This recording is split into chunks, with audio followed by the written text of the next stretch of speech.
Hello friends, Radhe Radhe. आप सभी का स्वागत है आपके अपने चैनल कुक विद सोनिका में। आज हम बनाएंगे भरवा करेले। भरवा करेले तो भाई बहुत से लोगों को नहीं भी पसंद होते हैं, लेकिन इस तरीके से आप बनाएंगे जो नहीं भी खाता होगा वो भी खाने लगेगा। क्योंकि ये इस तरीके से बनाएंगे, इसकी कड़वाहट बहुत हद तक कम हो जाएगी और ये सभी को पसंद आएंगे। पहले हम करेलों को धो के साफ़ करके इनको रख देते हैं। उसके बाद हम क्या करते हैं, इनका हेड और टेल दोनों को कट कर लेते हैं। इससे क्या होता है, इनको पहले अच्छी तरीके से कट कर लें। अब हम एक एक करके इनको छीलेंगे साफ़ करके और बढ़िया करके। इसे ज़्यादा दबा के ना छीलें, इसे धीमी धीमी करके इसको छीलें, जिससे कि ये ऊपर की जो स्किन है वो निकल जाए। हमें ज़्यादा नहीं निकालनी है। और इसके बाद जितने भी करेले हैं उनको हम इसी प्रकार से इनको छील लेंगे। ये देखिए, अच्छे तरीके से हमने इसे छील लिया है इसी प्रकार से। अब हम क्या करते हैं, एक करेले को कट करेंगे, चीरा लगाएंगे बीच से और इसके अंदर के जो भी बीज हैं उनको हम निकाल देंगे। क्योंकि हम क्या है ना, कोई लोग इसको खाते हैं, कोई लोग इसको हटा देते हैं। तो हम क्या करते हैं, इसको पहले खाली कर लेते हैं। अगर आपको डालने हो तो आप डाल दें इसको बाद में मसाले के अंदर। अब हम क्या करा है, इसको हमने छील के जो जिसका चिक्किल बचा है उसमें हम डाल देते थोड़ा सा नमक, क्योंकि हम इसे मसाले में ऐड करेंगे जिससे इसका पानी छूटने लगे। अब इसको हमने एक साइड रख देते हैं। करेले को हमने सबको छील लिया है, ये देखिए अच्छे तरीके से। अब हम क्या करते हैं, इनको हमने खाली भी कर लिया है। जितने भी बीज थे सारे हमने निकाल दिए हैं, क्योंकि मुझे नहीं डालना है इसमें। अब हम क्या करते हैं, कढ़ाई को हमने पहले गर्म होने रखा पानी को, और इसको हम थोड़ी सी हल्दी और थोड़ा सा नमक डाल के इसको अच्छे तरीके से उबाल आने देते हैं। इसमें हम करेले को डालेंगे, जिससे कि ऐसा होता है इसकी कड़वाहट को कम करने के लिए। और इसके बाद जब ये उबलने लगे और इसमें ऐसे ही पड़े रहने दें करीब 7-8 मिनट तक, फिर से ये सॉफ्ट भी हो जाएंगे और पकने में आसानी भी होगी। अब निकाल लेते हैं इसको, और निकालने के बाद इसको करते हैं ठंडा। ये बिल्कुल भी सूख जाएंगे। उसके बाद हम इसको स्टफ्ड करेंगे, रख देते हैं एक साइड। और इसके बाद ये देखिए कलर भी अच्छे से चढ़ गया है इस पर हल्दी का, ये भी पानी छूटने लगा है इसका। अब हम इसको निचोड़ देते हैं और इसके बाद हम इसको रख देंगे और इसको कट करेंगे। ये देखिए इसी प्रकार से सारा पानी निचोड़ के इसको छोटा छोटा करके कट कर लेते हैं। इसको ऐसे ही नहीं डालना है आपको। इसके बाद क्या करते हैं, ये देखिए ऐसे ही कट कर लिया। अब इसको रख लेते हैं। डालने की इसमें क्या करेंगे, प्याज एक छोटा छोटा कट करेंगे, एक प्याज बड़ा बड़ा, और हमने 12 से 15 कलियां लहसुन की, अदरक और हरी मिर्च 2 या 3। पैन को हमने रख दिया है गर्म होने को, थोड़ा सा सरसों का तेल डालेंगे।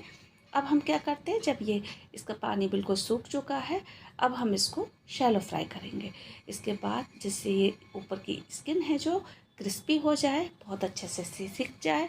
इसको क्या होता है ना, इसको उलट पुलट करके ही इसको चारों तरफ से हम सेक लेंगे, क्योंकि ऐसा होता है इन्हें धीमी धीमी आंच पे ही सेके, जिससे कि ये जले नहीं। अगर आप तेज़ आंच कर देंगे तो ये जल भी सकते हैं। इसके बाद हम क्या करते हैं, इसको अच्छी तरीके से पहले से सेक लेते हैं। इसकी बिल्कुल क्रिस्पी हो जाएगी, फिर हम इसको निकाल लेंगे। इसी प्रकार से पलट पलट कर इसको चलाते रहें, और ये जल्दी से भी हो जाएंगे, क्योंकि ये पके हुए तो हैं ही, सॉफ्ट हैं। इसमें थोड़ी सी हम क्या करते हैं, नमक डाल देते हैं, जिससे ये जल्दी से सॉफ्ट हो जाए। ये देखिए इसी प्रकार से इसको चलाते रहें, इसको पलटते रहें, क्योंकि एक साइड से ही नहीं सेकना है, हमें चारों तरफ से इसको सेकना है। ये हो गया है। इसी प्रकार से अब आप देखें कि जो स्किन है इसकी धीमी धीमी करके पकने लगेगी। ढक देते हैं इसको 5 मिनट के लिए, और ये देखिए इसका जो पानी है इसी में डाल दें, क्योंकि वो बहुत फ्लेवरफुल होता है।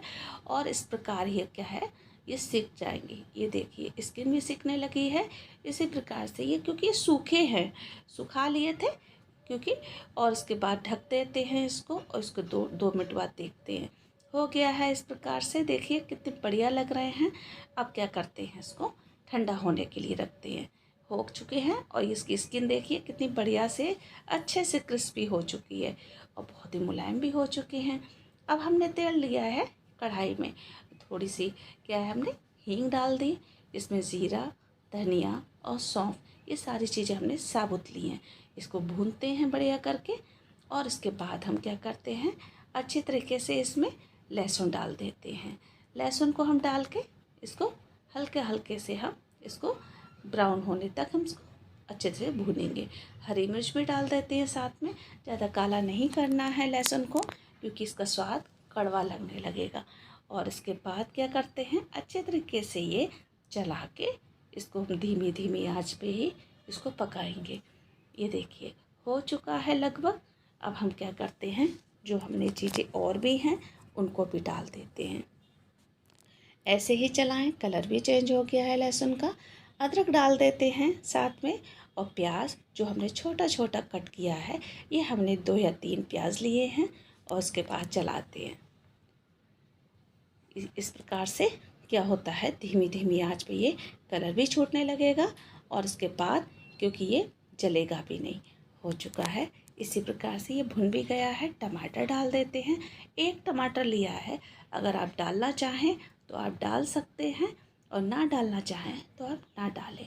ये देखिए अच्छे तरीके से इसको चलाते रहें और इसको धीमी धीमी आंच पे ही पकाएं दोस्तों।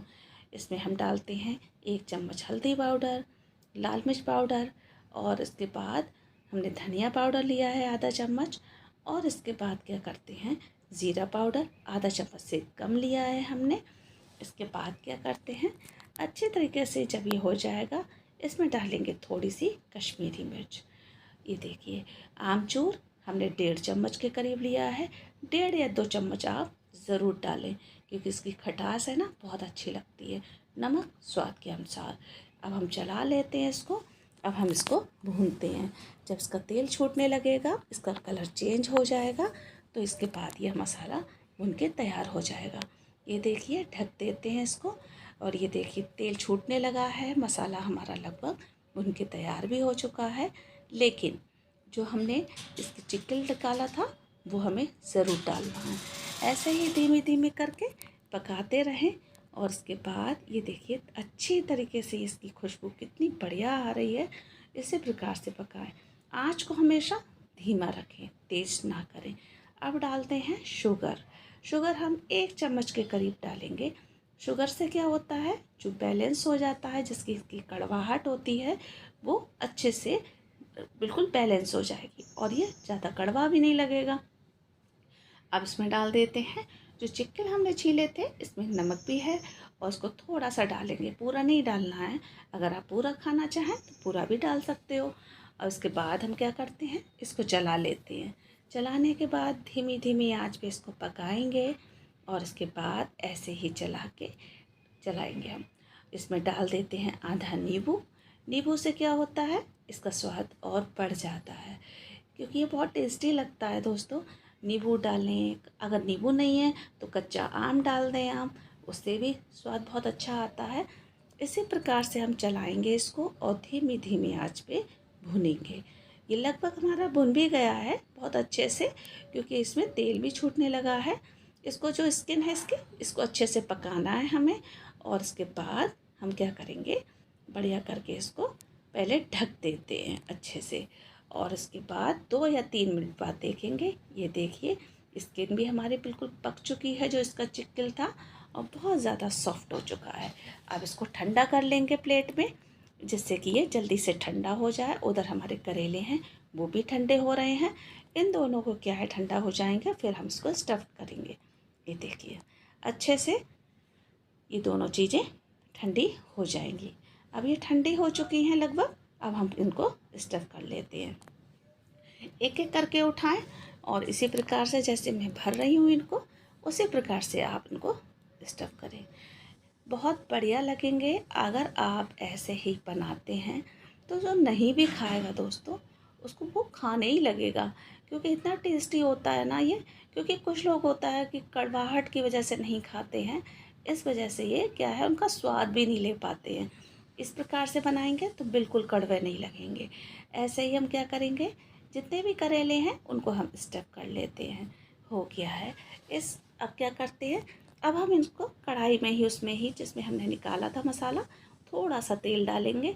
अब हम धीमी धीमी आंच पे इसको अच्छे से सेकेंगे, क्योंकि आँच को हमेशा धीमा रखें दोस्तों, क्योंकि पके हुए तो है ये, लेकिन हमें क्या है, थोड़ी सी स्किन को क्रिस्प करना है। और जो प्याज हमने कट कर रखा था उसको करना है सॉफ्ट, क्योंकि जो ये कटा हुआ प्याज है ये बहुत बढ़िया लगता है, इसके साथ में मीठा मीठा स्वाद स्वाद आता है, बहुत अच्छा लगता है। अगर आप इसी प्रकार से बनाएं तो बहुत ज़्यादा टेस्टी बनेगा। इसे चाहे आप किसी भी चीज़ से खाइए, रोटी हो, पराठा हो, पूड़ी हो, और अगर दाल हो, दाल के साथ में अगर करेले की सब्ज़ी जो होती है बहुत ही चार चांद लगा देती है। इस प्रकार से हमारे ये करेले की सब्ज़ी तैयार है। ये देखिए कितना टेस्टी लग रही है, और बहुत ही रंगत देखिए इसकी कितना अच्छी लग रही है ना, कि जो एक बार जो नहीं भी खाएगा ना वो बार बार बनवाएगा। ऑफिस के लिए आप लंच में रख सकते हैं, बच्चे अगर खाना पसंद करें तो उनको भी रख सकते हैं। बहुत टेस्टी हैं, ख़राब नहीं होंगे दोस्तों बिल्कुल भी। आप इसे रख के खा सकते हैं। ये देखिए सफ़र में ले जाने के लिए बहुत ही ज़्यादा बढ़िया है करेले की सब्ज़ी। इसी प्रकार से बनाएं दोस्तों, आप बार बार बनाएंगे। एक बार ट्राई ज़रूर करना दोस्तों, ज़रूर। अगर मेरी वीडियो ज़रा सी भी अच्छी लगती है तो मेरी वीडियो को लाइक शेयर कमेंट करना, और इसके बाद आप जैसे भी बताएंगे हम वैसे भी लेके आएंगे। और हाँ, मिलते हैं नई वीडियो के साथ, तब तक के लिए बाय।